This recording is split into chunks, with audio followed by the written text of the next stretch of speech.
ഖമേനിയുടെ വധത്തിന് പിന്നാലെ പശ്ചിമേഷ്യയിൽ ഇറാന്റെ തിരിച്ചടി തുടരുകയാണ്.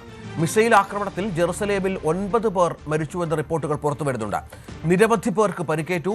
ഇസ്രായേലിൽ ഈ മാസം 12 വരെ അടിയന്തരാവസ്ഥ നീട്ടിയിട്ടുണ്ട്. ഗൾഫ് മേഖലയിലും ആക്രമണം തുടരുകയാണ്. ബഹ്റൈനിലെ സൽമാൻ തുറമുഖം ആക്രമിച്ചു എന്ന വളരെ പ്രധാനപ്പെട്ട വിവരം ഈ ഘട്ടത്തിൽ പുറത്തുവരുന്നുണ്ട്. ഇറാനിലെ എംബസി UAE അടച്ചിട്ടുണ്ട്. എന്നാൽ സ്വകാര്യ മേഖല സാധാരണ നിലയിൽ പ്രവർത്തിക്കുമെന്ന് അബുദാബി അറിയിച്ച പശ്ചാത്തലം കൂടിയുണ്ട്. UAEയും അബുദാബിയും സ്റ്റോക്ക് മാർക്കറ്റ് 2 ദിവസത്തേക്ക് അടച്ചു. അങ്ങനെ യുദ്ധത്തിൻ്റെ തീവ്രത അത് കാര്യമായി തന്നെ മുന്നോട്ട് പോകുന്ന പശ്ചാത്തലമുണ്ട്. ഇതിനിടെ ഡൊണാൾഡ് ട്രംപ് US പ്രസിഡന്റ് പുതിയ പ്രസ്താവനയുമായി രംഗത്ത് വന്ന പശ്ചാത്തലം കൂടിയുണ്ട്. സൈനിക നടപടി നീളുമെന്നാണ് ട്രംപ് വ്യക്തമാക്കുന്നത്. 4 ആഴ്ച വരെ ഇത് നീണ്ടേക്കാം എന്ന് പറയുന്നു. ഇറാൻ വലിയ രാജ്യമാണെന്ന് സമയമെടുക്കുമെന്നാണ് ട്രംപ് പറയുന്നത്. ട്രംപിന്റെ വാക്കുകളിലേക്ക് ഒന്ന് പോകാം.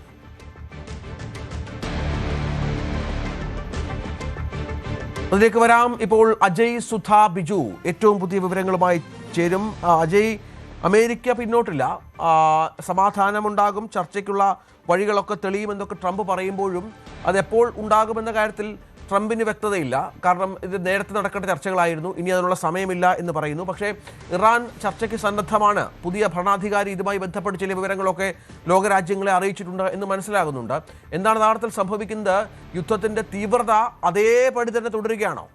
യുദ്ധം കൂടുതൽ മേഖലകളിലേക്ക് വ്യാപിക്കുന്ന ഒരു കാഴ്ചയാണ് നിലവിൽ കാണാൻ സാധിക്കുന്നത്. നിലവിൽ ഈ ലെബനനിലുള്ള ഹെസ്ബുള്ള ഗ്രൂപ്പും കൂടി ഈ ആക്രമണത്തിൽ പങ്കാളിയായിട്ടുണ്ട്. അവർ കഴിഞ്ഞ ദിവസം ഒരു ഇസ്രായേലി ബേസ് കേന്ദ്രീകരിച്ച് ആക്രമണം നടത്തിയിരുന്നു. അവർ പ്രധാനമായിട്ടും ആക്രമണം നടത്തിയത് ഹൈഫ ബേസിലുള്ള ഒരു സൈനിക കേന്ദ്രത്തിന് നേരെയായിരുന്നു അവർ ആക്രമണം നടത്തിയത് എന്നാണ് ഈ ഹെസ്ബുള്ള അവകാശപ്പെടുന്നത്. എന്നാൽ ഇസ്രായേൽ പറയുന്നത് ഈ ആക്രമണത്തിൽ മറ്റ് നാശനഷ്ടങ്ങളൊന്നും സംഭവിച്ചിട്ടില്ല, നാശവും ഉണ്ടായിട്ടില്ല.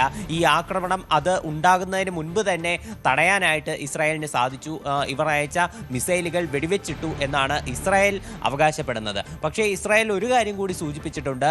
ഈ ലെബനനിൽ ഈ ഹെസ്ബുള്ളക്കെതിരെ തങ്ങൾ ആക്രമണം കടുപ്പിക്കും, ഇവരെ ഇസ്രായേലിനൊരു ഭീഷണിയാകാൻ അനുവദിക്കില്ല എന്നാണ് ഇസ്രായേൽ പറഞ്ഞത്. ഒരു ഹൈ ഫോഴ്സോടുകൂടി അവരെ ആക്രമിക്കും എന്നതാണ് ഇസ്രായേൽ ആർമിയുടെ സ്റ്റേറ്റ്മെൻറ്റ്. അതിനായിട്ടുള്ള നടപടികൾ ഇതിനോടകം തന്നെ തുടങ്ങിയിട്ടുണ്ട്. ലെബനനിൽ ഇപ്പോൾ ആക്രമണം ആരംഭിച്ചിട്ടുണ്ട് എന്നാണ് അറിയാൻ സാധിക്കുന്നത്. അത്തരത്തിൽ യുദ്ധം കൂടുതൽ മേഖലകളിലേക്ക് വളരെ ശക്തമായി പോകുന്ന ഒരു കാഴ്ചയാണ് നമുക്ക് കാണാൻ സാധിക്കുന്നത്. അതുമാത്രമല്ല, അമേരിക്ക അവരുടെ ഏറ്റവും അഭിമാനകരമായിട്ടുള്ള ആയുധമായി അവർ എടുത്തു പറഞ്ഞിരുന്ന B-20 സ്റ്റെൽത്ത് ബോംബറുകൾ അത് ഈ യുദ്ധത്തിൽ എടുത്ത് പ്രയോഗിച്ചിട്ടുണ്ട്. ഇപ്പോൾ അവസാനം ഇതിപ്പോൾ പ്രയോഗിച്ചത് ഇറാനിലുള്ള അണ്ടർഗ്രൗണ്ടിലെ മിസൈൽ ഫെസിലിറ്റികൾ നശിപ്പിക്കാൻ വേണ്ടിയിട്ടാണ് US ഇത്തരമൊരു നടപടി സ്വീകരിച്ചത്.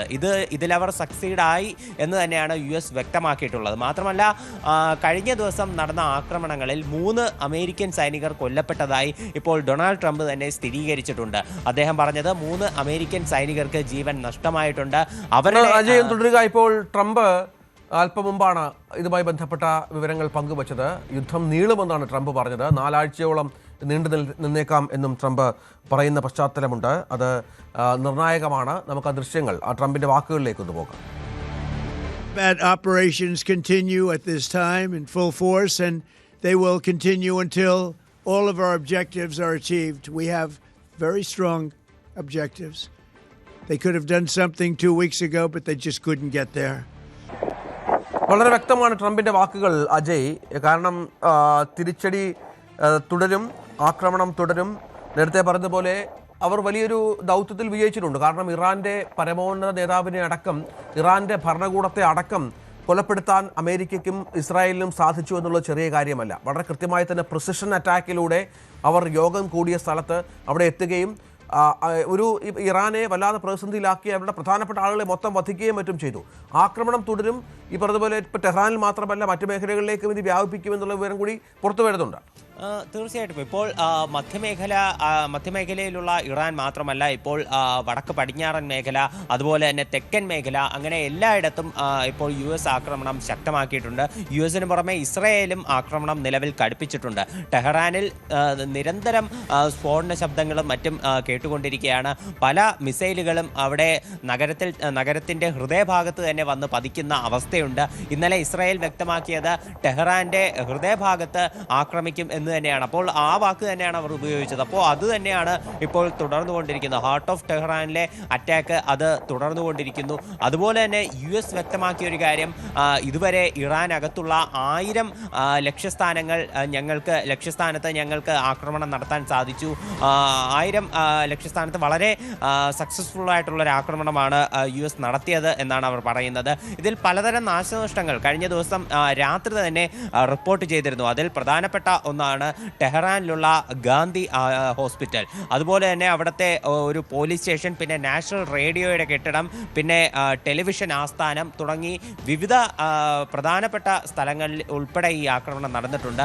പിന്നെ ഈ ഇറാന്റെ പരമോന്നത നേതാവായിട്ടുള്ള ആയത്തുള്ള അലി ഖമനേയി മാത്രമല്ല, അവരുടെ ഉന്നത തലത്തിലുള്ള 40 പ്രധാന നേതാക്കളെ ഇതിനോടകം തന്നെ വധിക്കാൻ US-ന് സാധിച്ചിട്ടുണ്ട്. അപ്പോൾ ഇത്തരത്തിൽ പ്രധാനപ്പെട്ട എല്ലാ നേതാക്കളെയും കൊന്നുകൊണ്ടാണ് US-ന്റെ ഒരു നീക്കമെന്ന് പറയുന്നത്. അതിനിടെ ഈ ഇറാന് തൊട്ടടുത്ത് കിടക്കുന്ന ഇപ്പോൾ US-ന്റെ കപ്പലുകളെയും അതുപോലെ തന്നെ തൊട്ടടുത്തുള്ള സൈനിക ബേസുകളുമാണ് പ്രധാനമായിട്ടും ഇറാന്റെ ഒരു ടാർഗറ്റ് എന്ന് പറയുന്നത്. പക്ഷേ അവർക്ക് നേരിട്ട് ആക്രമണം നടത്താൻ പറ്റുന്നത് ഇസ്രായേലിലേക്കാണ്. അപ്പോൾ ഇസ്രായേലിലേക്ക് ഇറാൻ തങ്ങളുടെ പ്രത്യാക്രമണം അത് ഒന്ന് കടുപ്പിച്ചിട്ടുണ്ട്.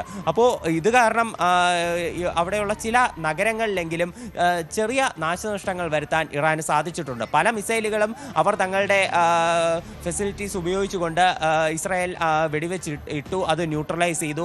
പക്ഷേ ചില സ്ഥലങ്ങളിലെങ്കിലും ചില പ്രശ്നങ്ങൾ ഇസ്രായേലിന് പറ്റിയിട്ടുണ്ട്. പ്രധാനമായിട്ടും ടെൽ അവീവ്, അതുപോലെ ഹൈഫ, അതുപോലെ ബെയ്റ്റ് ഷമേഷ് തുടങ്ങി വിവിധ നഗരങ്ങളിൽ ആക്രമണം ഇപ്പോൾ ഉണ്ടായിട്ടുണ്ട്. 9 മരണങ്ങളാണ് നിലവിൽ നമുക്ക് സ്ഥിരീകരിക്കാനാകുന്നത് ഇസ്രായേലിൽ നിന്ന്. കഴിഞ്ഞ ദിവസം 1 മരണമെന്നാണ് പറഞ്ഞിരുന്നത്. പക്ഷേ ഇന്നലെ രാത്രി ഈ ആക്രമണം കൂടുതൽ കടുത്ത പശ്ചാത്തലത്തിൽ നിലവിൽ 9 മരണം ഇസ്രായേലിനുണ്ടായി എന്നുള്ള വിവരങ്ങളാണ് നമുക്ക് പുറത്തു വരുന്നത്, അത് സ്ഥിരീകരിക്കാനാകുന്നത്. അതുപോലെ തന്നെ കുവൈറ്റിലേക്ക് ഒരു മിസൈൽ വർഷം അത് ഇപ്പോൾ കൂടുതൽ കടുത്തിട്ടുണ്ട്. കൂടുതൽ മിസൈലുകൾ ഉൾപ്പെടെ കുവൈറ്റ് മേഖലയിൽ, കുവൈറ്റിലുള്ള US ബേസുകളെ കേന്ദ്രീകരിച്ച് ഇറാൻ തൊടുത്തുവിട്ടു എന്നാണ് ഏറ്റവും വലിയ പ്രതിസന്ധി അജയ്. കാരണം അമേരിക്കയെ നേരിട്ട് അറ്റാക്ക് ചെയ്യാൻ ഇറാൻ ഒരിക്കലും തയ്യാറാവുന്നില്ല. ഇസ്രായേലിൽ അറ്റാക്കുകൾ നടക്കുന്നുണ്ട്. 9-10 മരണം റിപ്പോർട്ട് ചെയ്ത പശ്ചാത്തലമുണ്ട്. പക്ഷേ ഈ ഗൾഫ് മേഖലകളിൽ, UAE മേഖലകളിൽ രാജ്യങ്ങളെ അറ്റാക്ക് ചെയ്യുക എന്നുള്ള UAE കൗൺസിലൊക്കെ കഴിഞ്ഞ ദിവസം യോഗം ചേർന്ന് തീരുമാനമെടുത്തത് ഇതിനെ കൂട്ടായി പ്രതിരോധിക്കുക എന്നുള്ളതാണ്. അതൊരു വലിയ പ്രശ്നമാണ്. ഇനിയും ഗൾഫ് മേഖലയിലേക്ക് അറ്റാക്ക് തുടർന്നാൽ ഇറാൻ കൂടുതൽ ഒറ്റപ്പെടുന്ന പശ്ചാത്തലമുണ്ടാകും. ഒപ്പം ഒരുപാട് പ്രതിസന്ധികൾ ആ മേഖലയിൽ സൃഷ്ടിക്കപ്പെടും. ദുബായ് പോലെ ഏറ്റവും സേഫാണ് എന്ന് പറയപ്പെടുന്ന രാജ്യം പോലും, അവിടുത്തെ ജനങ്ങൾ പോലും ഇപ്പോൾ ആക്രമണ ഭീതിയിലാണ്. ചില്ലറ പ്രതിസന്ധി അല്ല ആ മേഖലയിൽ സൃഷ്ടിക്കുന്നത്. അത് വീണ്ടും തുടരുമെന്ന് തന്നെയാണോ ഇപ്പോൾ ഇറാൻ പറയുന്നത്?